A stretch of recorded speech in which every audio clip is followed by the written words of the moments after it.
नमस्ते दोस्तों, स्वागत है आपका हमारे चैनल बुक माइंडसेट में।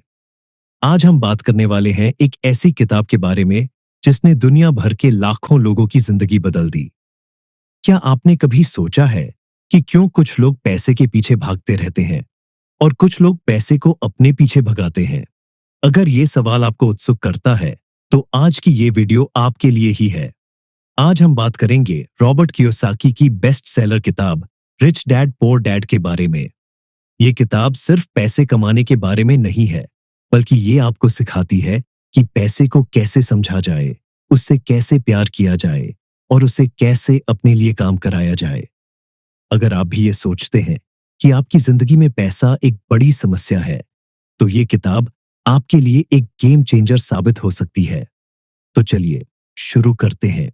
दोस्तों, रिच डैड पुअर डैड किताब की नींव ही ये दो अलग अलग सोच पर टिकी हुई है। एक तरफ है रॉबर्ट के असली पिता, जिन्हें वो पुअर डैड कहते हैं, और दूसरी तरफ है उनके दोस्त के पिता, जिन्हें वो रिच डैड कहते हैं। ये दोनों ही व्यक्ति रॉबर्ट की जिंदगी में बहुत महत्वपूर्ण थे, लेकिन इनकी सोच में जमीन आसमान का फर्क था। पुअर डैड की सोच। रॉबर्ट के असली पिता, जिन्हें वो पुअर डैड कहते हैं, एक बहुत ही पढ़े लिखे इंसान थे। उन्होंने पीएचडी की हुई थी और एक सरकारी नौकरी करते थे। पुअर डैड का मानना था कि जिंदगी में सफल होने के लिए आपको अच्छी पढ़ाई करनी चाहिए, एक सुरक्षित नौकरी पकड़नी चाहिए और पैसे को बचाकर रखना चाहिए। उनकी सोच थी कि पैसा बहुत मुश्किल से कमाया जाता है और उसे खर्च करने से पहले 100 बार सोचना चाहिए। उनके लिए पैसा एक तनाव का स्रोत था। वो हमेशा कहते थे, मैं पैसे से प्यार नहीं करता और पैसा सब कुछ नहीं होता। रिच डैड की सोच। वहीं रॉबर्ट के रिच डैड, जो उनके दोस्त के पिता थे, एक बिल्कुल अलग सोच रखते थे। रिच डैड ने ज्यादा पढ़ाई नहीं की थी, लेकिन उन्होंने पैसे को समझने और उससे प्यार करने की कला सीख ली थी। रिच डैड का मानना था कि पैसा एक टूल है जिसे आप अपने लिए काम करा सकते हैं। उन्होंने रॉबर्ट को सिखाया कि पैसे के लिए काम करने की बजाय पैसे को अपने लिए काम कराओ। उनकी सोच थी कि अगर आप पैसे को समझते हैं, तो वो आपके लिए काम करेगा, न कि आप उसके लिए।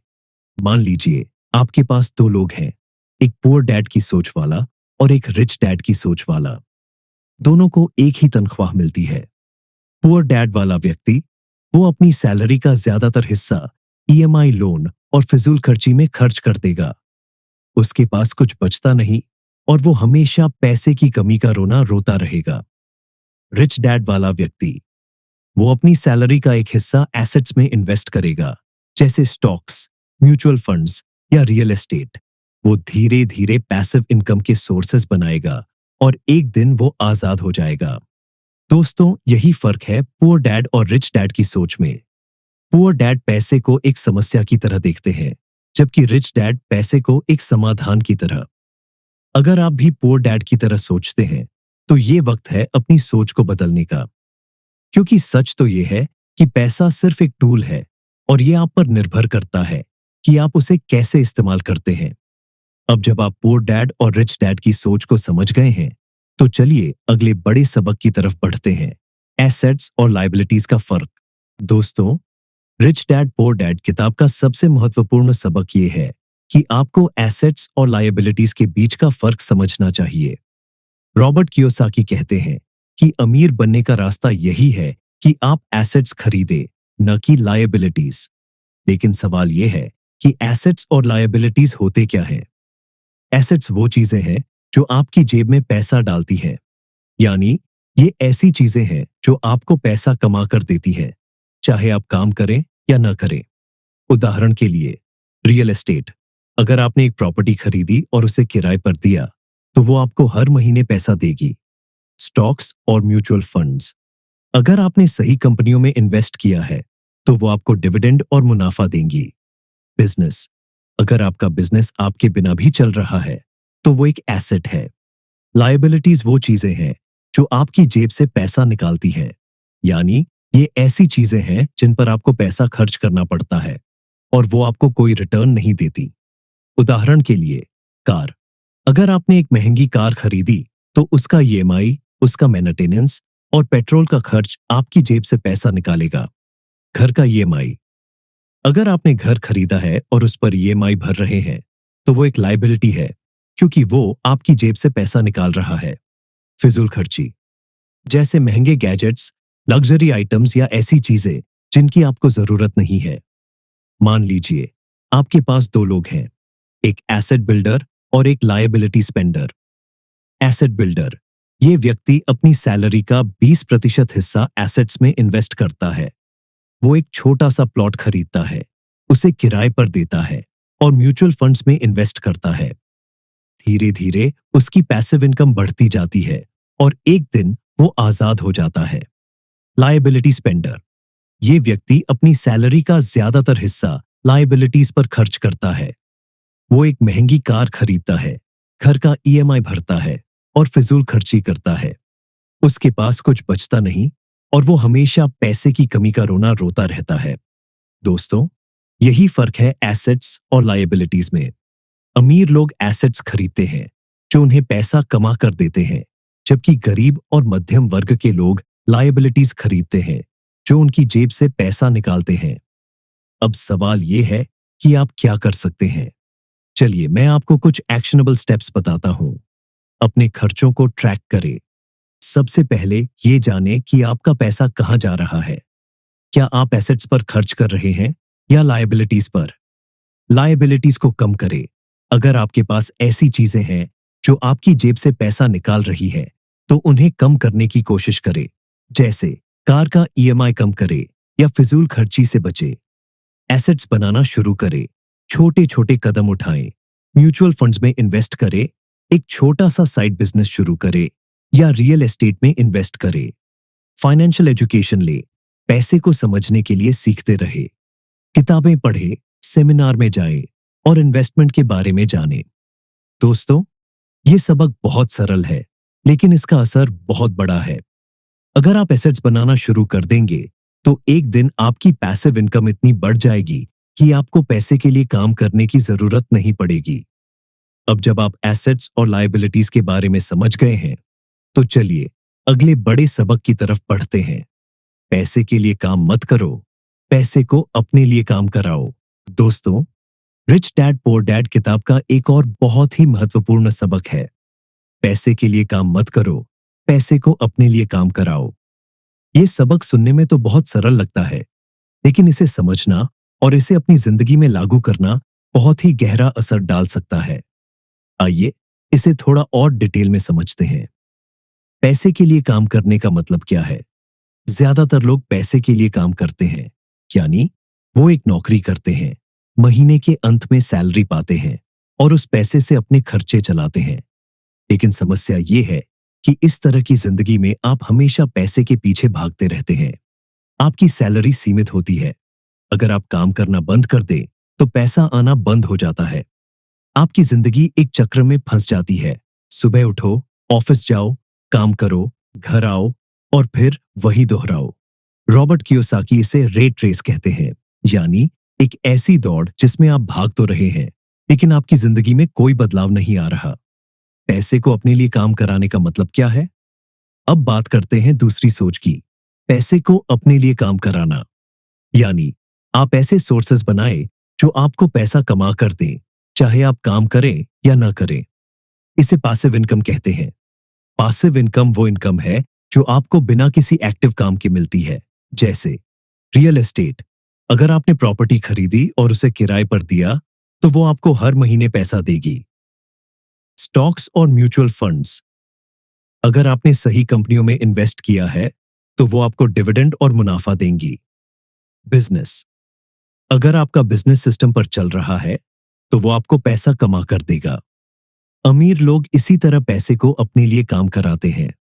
वो अपना समय और एनर्जी एसेट्स बनाने में लगाते हैं, जो उन्हें लंबे समय तक पैसा कमा कर देते हैं। अब सवाल यह है कि आप कैसे शुरू कर सकते हैं। चलिए मैं आपको कुछ एक्शनेबल स्टेप्स बताता हूं। स्टेप 1, अपनी मानसिकता बदलें। सबसे पहले ये समझें कि आपको पैसे के लिए काम नहीं करना है, बल्कि पैसे को अपने लिए काम कराना है। ये सोच आपकी जिंदगी बदल सकती है। स्टेप 2, छोटे छोटे कदम उठाएं। इन्वेस्टमेंट शुरू करें। म्यूचुअल फंड्स, एसआईपीज या स्टॉक्स में इन्वेस्ट करना शुरू करें। साइड बिजनेस शुरू करें।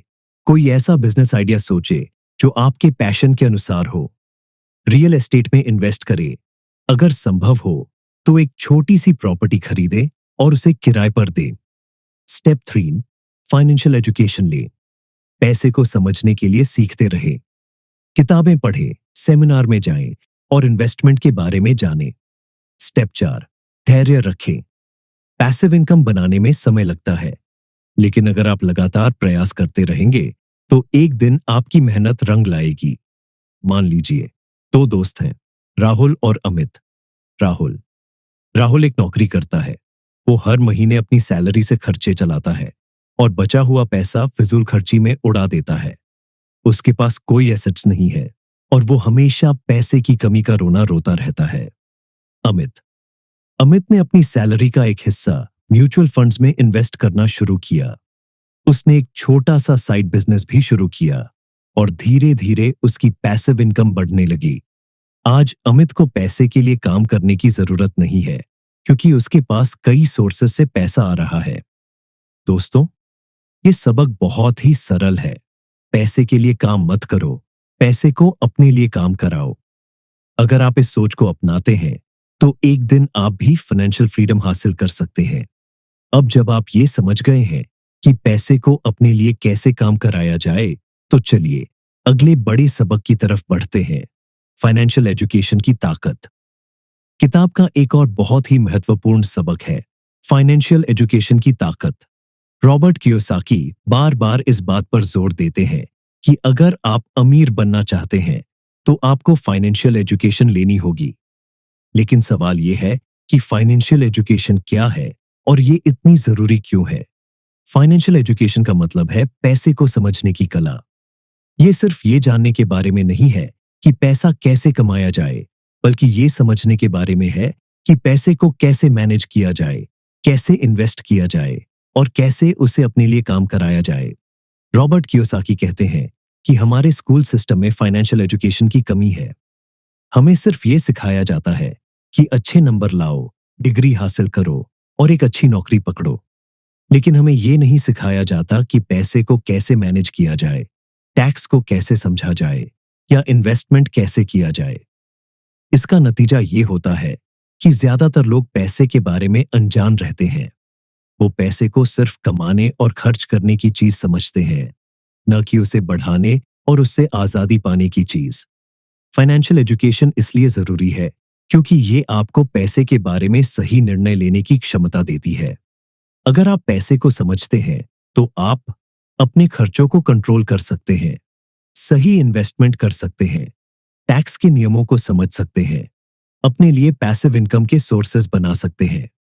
रॉबर्ट कियोसाकी कहते हैं कि फाइनेंशियल एजुकेशन आपको आजादी देती है। ये आपको रैट रेस से बाहर निकालकर फाइनेंशियल फ्रीडम की तरफ ले जाती है। अब सवाल यह है कि आप फाइनेंशियल एजुकेशन कैसे शुरू कर सकते हैं। चलिए मैं आपको कुछ एक्शनेबल स्टेप्स बताता हूं। स्टेप 1, किताबें पढ़ें। फाइनेंशियल एजुकेशन की शुरुआत किताबों से होती है। रिच डैड पुअर डैड के अलावा आप ये किताबें पढ़ सकते हैं। The intelligent investor bye Benjamin Graham, think and grow rich by Napoleon Hill, the richest man in Babylon by George S Klaassen. Step 2, online courses और वीडियोज। देखें, आजकल इंटरनेट पर बहुत सारे फ्री और पेड कोर्सेज उपलब्ध हैं। यूट्यूब पर भी फाइनेंशियल एजुकेशन से जुड़े बहुत सारे चैनल्स हैं। स्टेप 3, सेमिनार और वर्कशॉप्स में शामिल हों। फाइनेंशियल एक्सपर्ट्स के सेमिनार और वर्कशॉप्स में जाएं। यहां आप प्रैक्टिकल नॉलेज हासिल कर सकते हैं। स्टेप 4, प्रैक्टिस करें, सीखने के बाद उसे प्रैक्टिस में लाएं। छोटे छोटे कदम उठाएं, जैसे बजट बनाना, म्यूचुअल फंड्स में इन्वेस्ट करना या एक छोटा सा साइड बिजनेस शुरू करना। मान लीजिए 2 लोग हैं, प्रिया और रोहित। प्रिया प्रिया ने फाइनेंशियल एजुकेशन ली है। वो अपने खर्चों को ट्रैक करती है, म्यूचुअल फंड्स में इन्वेस्ट करती है और एक छोटा सा बिजनेस भी चलाती है। उसकी पैसिव इनकम बढ़ रही है और वो फाइनेंशियल फ्रीडम की तरफ बढ़ रही है। रोहित रोहित को फाइनेंशियल एजुकेशन नहीं है। वो अपनी सैलरी का ज्यादातर हिस्सा फिजूल खर्ची में उड़ा देता है। उसके पास कोई इन्वेस्टमेंट नहीं है और वो हमेशा पैसे की कमी का रोना रोता रहता है। दोस्तों, फाइनेंशियल एजुकेशन आपकी जिंदगी बदल सकती है। ये आपको पैसे के बारे में सही निर्णय लेने की क्षमता देती है और आपको फाइनेंशियल फ्रीडम की तरफ ले जाती है। अब जब आप फाइनेंशियल एजुकेशन की ताकत को समझ गए हैं, तो चलिए अगले बड़े सबक की तरफ बढ़ते हैं। फियर और ग्रीड का सर्कल तोड़े। दोस्तों, रिच डैड पोर डैड किताब का एक और बहुत ही गहरा सबक है फियर और ग्रीड का सर्कल तोड़ना। रॉबर्ट कियोसाकी कहते हैं कि ज्यादातर लोग पैसे के पीछे भागते हैं क्योंकि उन्हें डर लगता है कि पैसा नहीं होगा तो क्या होगा, और जब पैसा आता है तो वो लालच में उसे गवा देते हैं। ये एक ऐसा चक्र है जो हमें पैसे के जाल में फंसा देता है। आइए इसे थोड़ा और डिटेल में समझते हैं।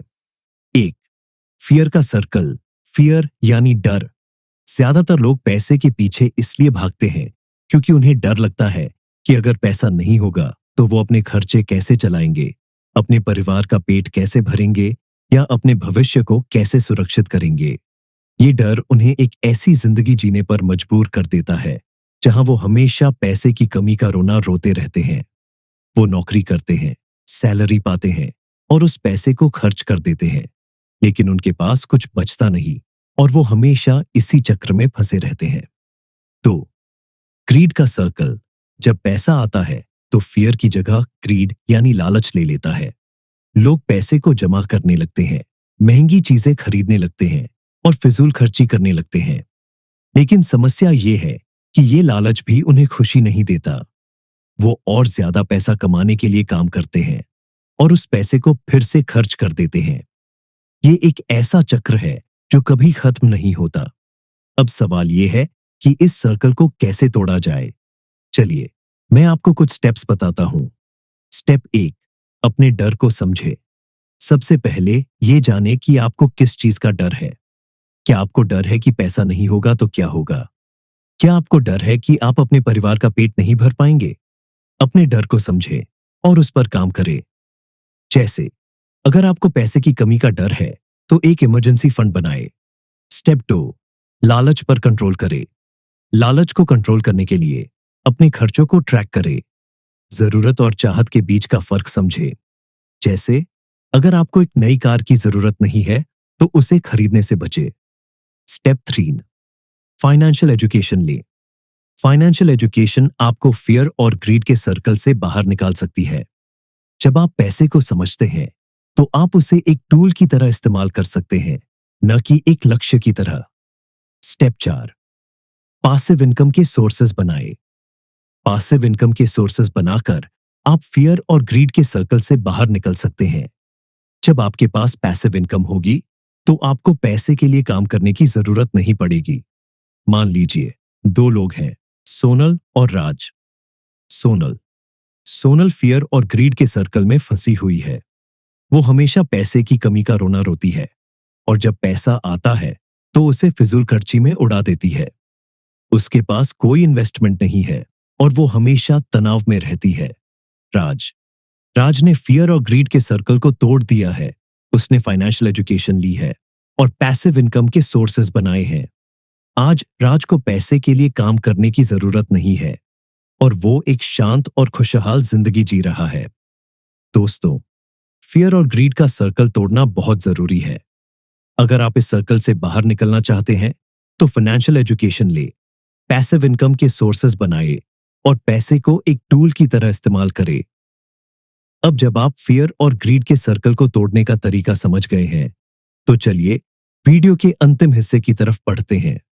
तो दोस्तों, रिच डैड पुअर डैड किताब का सार यह है कि पैसा सिर्फ कमाने की चीज नहीं है, बल्कि उसे समझने और उससे प्यार करने की चीज है। अगर आप पैसे को सही तरीके से समझेंगे तो वो आपके लिए काम करेगा, न कि आप उसके लिए। आज का सबसे बड़ा सबक यह है कि फाइनेंशियल एजुकेशन ही आपको आजादी दिला सकती है।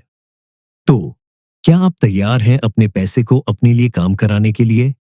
अगर ये वीडियो आपको पसंद आया हो तो इसे लाइक करें, शेयर करें और हमारे चैनल बुक माइंडसेट को सब्सक्राइब करें ताकि आप ऐसी ही ज्ञानवर्धक किताबों के सार से जुड़े रहे। और हाँ, कमेंट में जरूर बताएं कि आपको इस किताब का कौन सा सबक सबसे ज्यादा प्रेरणादायक लगा। मिलते हैं अगली वीडियो में। तब तक के लिए खुश रहें और सीखते रहें।